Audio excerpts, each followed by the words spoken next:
Bonjour tout le monde et bienvenue dans Bilan, l'émission qui parle des films que j'ai vus et chose promis, chose due. Comme je l'ai dit dans la vidéo précédente sur Wonderland, on va parler aujourd'hui de Promare, donc le film sûrement le plus attendu, enfin un film d'animation, même film tout court en fait, attendu le plus pour cet été. Moi en tout cas c'était le film que j'attendais le plus cet été. Et j'ai mis beaucoup de temps à aller le voir parce que y a des soucis de boulot, tout ça, donc forcément c'était compliqué de trouver une séance. J'y suis enfin allé. C'était le feu, voilà. Bon, dans la salle, il n'y avait pas beaucoup de monde, donc c'était pas énormément le feu, mais c'était génialissime. Ça fait des années que j'attends ce film, ça fait pas mal de temps qu'il est teasé par le réalisateur, et enfin je l'ai vu, c'est dingue. Alors, avant de commencer à parler du film, on va faire un petit point. Alors, je suis pas un spécialiste du réalisateur Imaishi, j'ai pas vu tous ses séries, je pense pas, j'en ai vu que deux. Enfin, en tout cas, je suis sûr d'en avoir vu deux. Il y a, ils sont plus connus, Gurren Lagann, tout le monde connaît, je pense. Enfin, j'espère que tout le monde connaît. Sinon, allez-y. Une série de SF, donc de mecha, de SF, génialissime. Sa gueule, c'est génial, c'est puissant. Et en autre série, un peu plus récent, j'allais dire un peu plus connu. Non, je pense que Gurren Lagann est quand même plus connu. Kill la Kill. C'est tout aussi génial. C'est alors cette fois c'est avec une héroïne, ça gueule de partout. Et donc là, depuis Kill la Kill, si je dis pas de conneries, il a fait que ça, il a fait que Promare. Alors, à savoir aussi que ça a été tourné, réalisé dans le studio Gainax, donc qui a fait Evangelion. Après ça, Imaishi, il a quitté Gainax, il a créé son propre studio, le studio Trigger, qui a réalisé pas mal de séries. Alors il n'était pas toujours à la réalisation, il y a eu Little Witch Academia qui est génial, il y a eu Kill la Kill, il y a eu SSS Gridman, voilà. Il y a pas mal de séries qui sont vraiment cool, visuellement, pas toujours en termes d'histoire. Moi en tout cas, j'ai pas regardé Little Witch Academia jusqu'au bout, et Darling in the Franxx. Voilà, c'est ça, Darling in the Franxx aussi. J'ai trouvé ça bien sur le début, mais vers la fin ça s'est un peu cassé la gueule. Mais visuellement, c'était un sans faute, hein, toutes les séries étaient vraiment très bien. Donc maintenant, après avoir parlé de Imaishi, on va dire de manière très maladroite, on va peut-être parler du film, et de quoi est-ce que ça parle. Alors, comme d'hab, hein, je résume, partie non spoiler, et après je développerai certains trucs en partie spoiler, et j'avertirai quoi qu'il arrive. Donc, l'histoire c'est que il y a une trentaine d'années, c'est le résumé, alors je crois que c'est pas dit dans le film, il y a eu une sorte de cataclysme, une sorte de mutation chez les gens. Ils ont commencé à s'embraser, un petit peu comme dans Fire Force. Voilà, il y a une grosse comparaison aussi avec Fire Force, je ferai ça plus tard. Et donc en fait, il y a des gens qui ont commencé à muter. Alors ça a un nom, les Burning Mad, je crois, les Burning Mad, si je dis pas de conneries. Ils sont commencés à s'enflammer, il y a eu pas mal une vague de terrorisme, hein, une sorte de, un peu au X-Men, avec les gens normaux d'un côté, les gens qui avaient eu peur de feu de l'autre.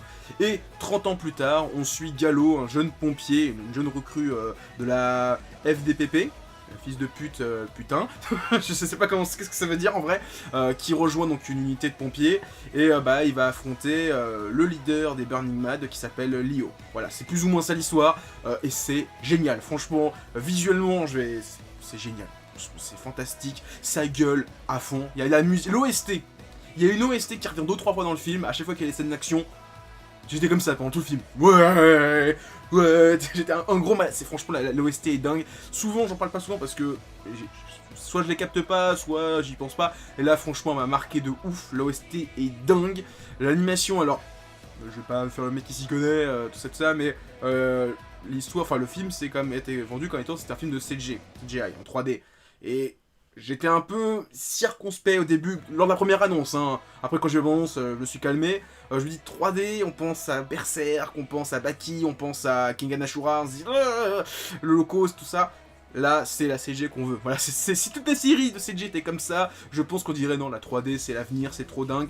Là, c'est vraiment de la super CG.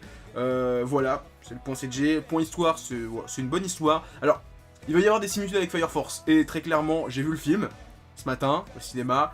Je suis rentré, j'ai mangé, j'ai regardé l'épisode de Fire Force. Je me suis dit, c'est comme de la merde Fire Force. Voilà, tu passes d'un film de ouf avec des visuellement dingues. Après, tu passes à Fire Force qui est sympa, hein, franchement, qui est joli, mais voilà, franchement, c'est les deux extrêmes. Je trouve ça incomparable. Promare est vraiment à des kilomètres au-dessus. Après, bon, Fire Force a le temps de se développer, donc forcément, sur la longueur, je pense qu'on va plus se souvenir de Fire Force.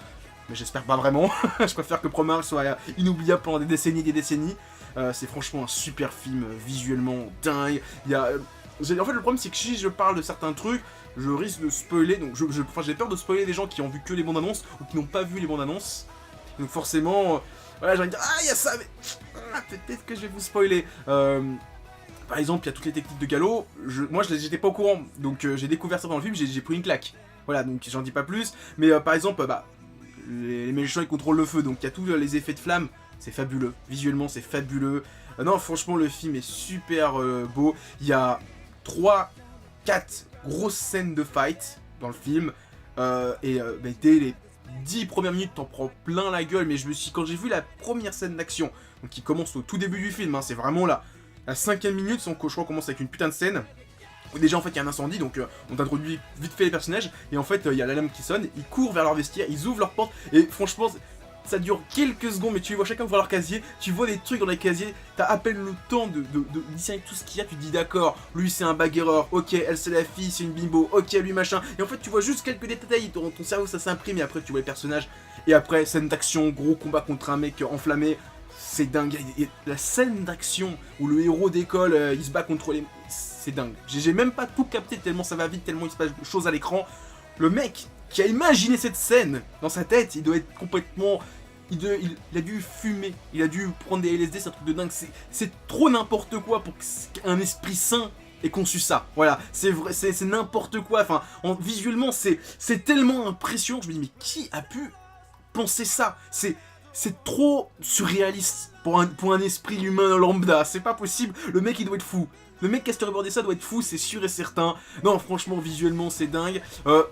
Allez, le seul petit défaut que je pourrais trouver, c'est vraiment, au tout début, c'est vraiment l'une des premières scènes du film où en fait tu vois la ville, ça fait un peu pauvre. En fait, tous les buildings font un peu pauvre parce que c'est vraiment des buildings vraiment très sobres. C'est vraiment une couleur unique avec des carreaux, ça fait vraiment très froid. Mais je pense que c'est vraiment le but de créer une sorte de ville froide. C'est vraiment, on dirait vraiment une sorte de ville de jeu PS2. Voilà, je suis méchant en disant ça, mais après ça va dans le charme du film, donc c'est pas vraiment un défaut, mais c'est vraiment le seul truc où je me dis, ouais, la CG est un peu moyen, mais sinon tout le reste, quand tu vois les scènes d'action, tu te dis, oh, c'est pas possible, c'est trop fabuleux, allez voir le film. Alors je sais que le film est dans pas mal de salles de cinéma, mais dans toutes les salles des grands cinémas, enfin des grandes villes, c'est ça que je voulais dire. Moi par exemple, sur Paris, il y a 3 salles qui le diffusent. 3 salles sur Paris et 4 ou 5 salles en périphérie de Paris. C'est pas beaucoup, hein, c'est la capitale, hein. Alors, et je sais que dans d'autres communes, là où il y a par exemple, je dis une connerie, mais vers Toulouse, il y a peut-être un cinéma qui est là, donc pour une si grande ville, c'est pas beaucoup. Et etc. pour chaque département. Je vais pas faire toute la liste, hein. Je sais que Eurozoom se débrouille comme il peut, mais en été c'est compliqué, il y a plein de blockbusters qui arrivent, forcément c'est compliqué de se battre pour récupérer une salle. Moi la salle où j'étais c'était une petite salle, hein. C'était une salle pour 50 personnes tout cassées, on était une dizaine dedans, c'est pas beaucoup, hein. Donc voilà, c'est tout ce que j'avais envie de dire dessus sur le film avant de partir dans la zone spoiler. Quoi d'autre? Non, allez voir le film, franchement c'est un truc de dingue, c'est incroyable. Visuellement, auditivement parlant, c'est un truc de dingue. Ça sort en Blu-ray, je me prends le collector. Voilà, c'est sûr. Ouais, Dragon Ball Super Broly, j'en ai rien à foutre d'une figurine à 100 balles. Mais ça, par exemple, je le prends. Ça coûte 100 balles, il y a une figurine, je prends la figurine. C'est sûr et certain. Voilà. Donc maintenant, on va partir dans la zone spoiler. Donc je vous laisse quelques secondes. 5, 4, 3, 2, 1, 0. Donc on rentre dans la zone spoiler. Bon, déjà je voulais parler de la technique de galop. Alors moi j'étais pas du tout au courant qu'il se battait comme ça. Je pensais qu'il se battait vraiment avec une sorte d'arme. Non, j'avais vu une sorte de lance. En fait c'est une sorte d'arme traditionnelle japonaise pour les incendies qui date de l'époque Edo, je pense, ou une autre époque japonaise que je connais pas. Je sais pas, voilà. Il y a un petit peu ça dans Fire Force. Et je pensais que c'était ça son arme. Il se battait avec une sorte de lance. Non, non, c'est des mechas. Donc ça rappelle Gurren Lagann. Ah, je me suis trompé. Gurren Lagann. Et visuellement, ouais, les mechas font penser à Gurren Lagann, hein, très clairement. Plus tard, c'est clairement du Gurren Lagann. Bah, je peux le dire tout de suite, hein, parce que, en fait, quand j'ai vu la première scène, enfin le premier fight, donc c'est le combat entre Gallo et le chef des méchants, enfin le chef des terroristes, Burning Mad, Lio, je me suis dit, attends, s'il affronte dès le début, soit il s'échappe, soit ils vont devenir potes. Et bah, ils sont devenus potes, et donc ils vont rentrer dans un gros mecha un peu plus tard qui s'appelle le Deus Ex Machina. Ça m'a fait penser au personnage, alors j'ai plus son nom, donc c'est Simon avec l'homme bête, quand ils sont dans le Guren ensemble. C'était un peu le même principe, c'était un humain avec une sorte de créature imaginaire, enfin qui on va dire, une sorte de mutant ensemble pour battre le grand méchant. Voilà, ça m'a fait penser beaucoup à Gurren Lagann.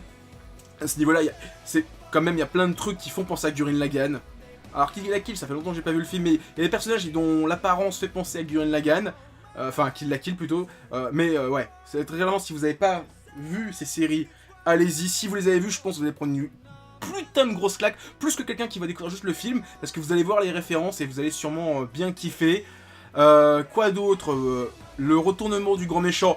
Très clairement, quand j'ai vu les bandes annonces, ça se voyait sur sa gueule que c'était un putain de méchant. Le gouverneur stoïque, grand classe, j'ai dit, toi t'as une tête de méchant, tu peux pas être gentil, t'es trop classe pour être gentil, pour être juste un mec dans un bureau qui dit, faites ça, faites ça. Et au bout d'une heure, le film, même pas au bout d'une heure, parce qu'en fait, je peux même pas vous donner combien de temps dure le film, à quel moment, parce que j'ai perdu la notion du temps. Très clairement, pendant les 2 heures du film, quand j'ai vu la scène finale, je me suis dit, mais attends, il vient de commencer le film. J'ai regardé le film mon téléphone, j'ai dit, il est déjà 11h, le film est quasiment fini. Putain, mais c'est pas possible, ça vient de commencer, ça va tellement vite, il se passe tellement de choses, ton cerveau a même pas le temps de réfléchir tellement il y a de choses. Non, franchement, il y a des super scènes, par exemple la scène où Leo s'évade. Il y a une voiture qui rentre et qui pousse les gens, c'est génial. La scène où il est en mode dragon, c'est fabuleux. La scène du dragon où il attaque la capitale, c'est incroyable ce qu'on voit. C'est fabuleux quand il y a le héros qui arrive. Enfin, c'est trop dingue. Et aussi, alors, il y a un truc qui m'a fait rire. Il y a 2 trucs que j'ai envie de parler juste avant de finir. Il y a une scène qui, franchement, je l'ai pas compris quand je l'ai vu. C'est quand t'as le capitaine Ignis avec le général Vulcan. Alors, en plus, il y a pas mal de noms en rapport avec le feu, la ville qui s'appelle Prométhée, qui a un rapport avec Prometheus, Promar, c'est un peu un rapport avec Prometheus aussi, il y a un qui s'appelle Vulcan, Ignis, ouais, il y a beaucoup de noms en rapport avec le feu, en fonction des noms. Je pense que si on regarde bien les détails de tous les noms des personnages, c'est un rapport avec le feu, les flammes, les volcans, etc. etc. De toute façon, le film parle de pompiers, c'est sûr et certain que c'était obligé d'avoir ce genre de référence.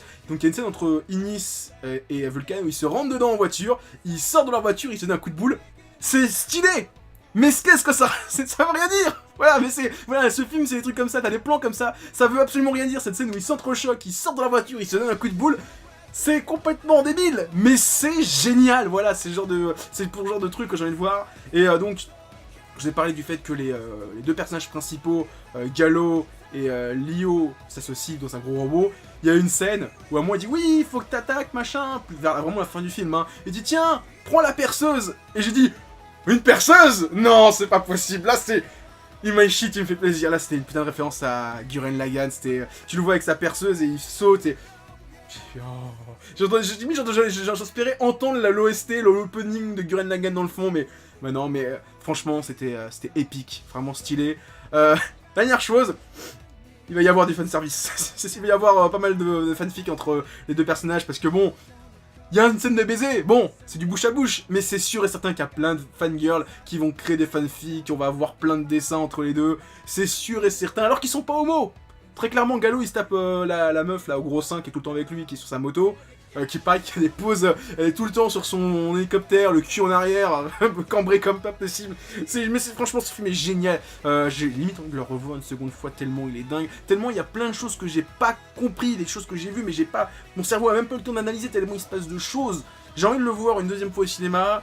Et de toute façon, je le prendrai en Blu-ray, je le reverrai des centaines de fois. Ce film est trop bien. Si vous avez l'occasion d'aller le voir, enfin qu'il passe pas loin de chez vous, allez-y. C'est un super film. Allez voir Promare. Voilà, c'est tout ce que j'avais à dire. Maintenant, avant de se quitter, laissez un commentaire, un like, partagez la vidéo, abonnez-vous si vous n'êtes pas abonné à la chaîne. Dans la description, il y a mon Twitter, mon Facebook, mon Discord, mon Instagram. Allez-y, hein, j'essaye d'être un petit peu actif sur ces réseaux sociaux-là. Donc voilà, c'est tout ce que j'avais à dire, et allez voir Promare. Voilà.